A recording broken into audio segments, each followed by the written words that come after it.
সংবাদে আপনাকে স্বাগতম। শুরুতেই সংবাদ শিরোনাম, এরপর বিস্তারিত। যুদ্ধ নয়, অর্থনৈতিক চাপে ইরানকে নত করতে ট্রাম্পের নতুন কৌশল। মির্জা ফখরুলকে অভিনন্দন জানিয়ে যা বললেন ভারতের রাষ্ট্রপতি। ইমরানের সঙ্গে সেনাবাহিনীর সমঝোতার ইঙ্গিত, কোন পথে যাচ্ছে পাকিস্তানের রাজনীতি। মমতাকে অমিত শাহের কটাক্ষ, আগে জমি চেয়েও মিলত না, এখন চিঠির আগেই অনুমোদন। দর্শক, এতক্ষণ শুনছিলেন সংবাদ শিরোনাম, এখন বিস্তারিত। আপনি যদি দেশসহ বহির্বিশ্বের খবর জানতে চান তাহলে ভিডিওতে লাইক করে চ্যানেলটি অবশ্যই সাবস্ক্রাইব করে দিবেন। যুদ্ধ নয়, অর্থনৈতিক চাপে ইরানকে নত করতে ট্রাম্পের নতুন কৌশল। ব্যাপক অর্থনৈতিক চাপের হুমকি দিয়ে ইরানের বিরুদ্ধে নতুন কৌশল ঘোষণা করেছেন মার্কিন প্রেসিডেন্ট ডোনাল্ড ট্রাম্প। গত বুধবার নিজের সামাজিক যোগাযোগ মাধ্যম ট্রুথ সোশ্যালে দেওয়া এক পোস্টে তিনি ইরানকে বিচ্ছিন্ন করতে নজিরবিহীন অর্থনৈতিক ব্যবস্থা নেওয়ার ঘোষণা দেন এবং দেশটির সঙ্গে ব্যবসা করা অন্য দেশগুলোকেও কঠোর পরিণতির হুঁশিয়ারি দেন। তবে ট্রাম্পের এমন কঠোর ঘোষণার পরও প্রশ্ন উঠছে, রাজনৈতিক চাপ ও অর্থনৈতিক ব্যয় বাড়তে থাকলে তিনি শেষ পর্যন্ত এই অবস্থানে কতটা অটল থাকবেন। অতীতেও ইরান ইস্যুতে ট্রাম্প একাধিক কঠোর পদক্ষেপ ও হুমকি দিয়েছিলেন, পরে সেসব অবস্থান থেকে সরে আসার নজির রয়েছে। ফলে এবার ঘোষিত অর্থনৈতিক যুদ্ধ কৌশল কতদিন কার্যকর থাকে সেটি এখন দেখার বিষয়।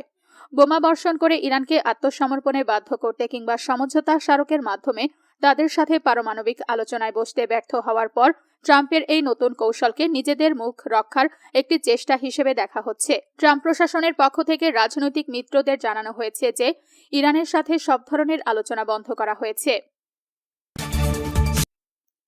মির্জা ফখরুলকে অভিনন্দন জানিয়ে যা বললেন ভারতের রাষ্ট্রপতি। দেশের 23তম রাষ্ট্রপতি হিসেবে শপথ নিয়েছেন মির্জা ফখরুল ইসলাম আলমগীর। তাকে শপথ পাঠ করান জাতীয় সংসদের ভারপ্রাপ্ত স্পিকার কায়সার কামাল।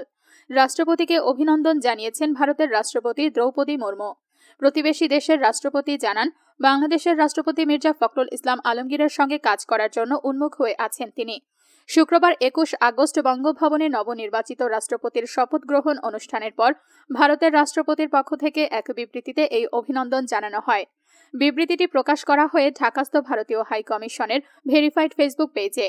বিবৃতিতে ভারতের রাষ্ট্রপতি বলেন, গণপ্রজাতন্ত্রী বাংলাদেশের রাষ্ট্রপতি হিসেবে আপনার দায়িত্বভার গ্রহণ উপলক্ষে আমি আপনাকে আন্তরিক অভিনন্দন জানাই।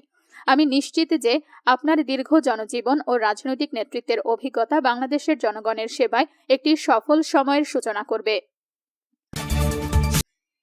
ইমরানের সঙ্গে সেনাবাহিনীর সমঝোতার ইঙ্গিত, কোন পথে যাচ্ছে পাকিস্তানের রাজনীতি।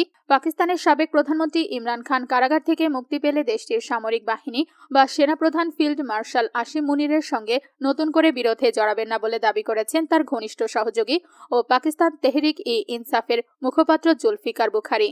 তার এই বক্তব্যকে সামরিক বাহিনীর সঙ্গে ইমরানের দলের সম্পর্ক স্বাভাবিক করার বিষয়ে এখন পর্যন্ত সবচেয়ে জোরালো ইঙ্গিতগুলোর একটি হিসেবে দেখা হচ্ছে। বুধবার রয়টার্সকে দেওয়া এক সাক্ষাৎকারে বুখারী বলেন, ইমরান খান মুক্তি পেলে দেশের ক্ষতি হয় এমন কোনো পদক্ষেপ তিনি নেবেন না। দেশের স্বার্থে নিজের কষ্ট ও ক্ষোভ নিয়ন্ত্রণে রাখবেন।